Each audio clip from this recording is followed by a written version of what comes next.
Sunshine, aking ina, kailangan natin makatakas. Dahil paparating na yung mga zombie.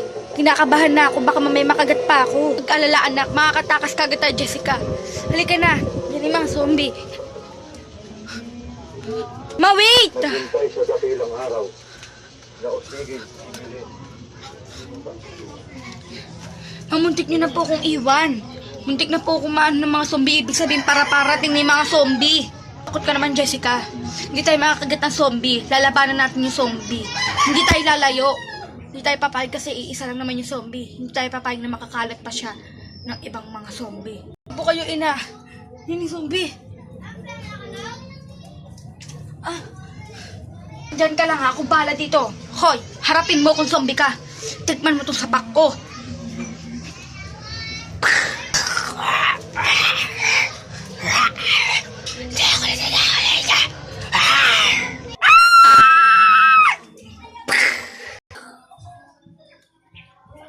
Halika na anak, wala na yung mga zombie.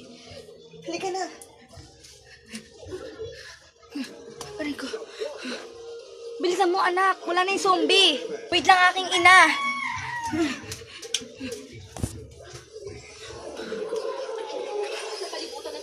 Halika makilala natin makatakas. Dahil yung zombie na pagligiran na natin. Ako anak, walang nangyari sa aking masama. Pero salamat sa pagpapalano mo na sapakin natin yung zombie. Nang dahil sa atin, nakatakas tayo.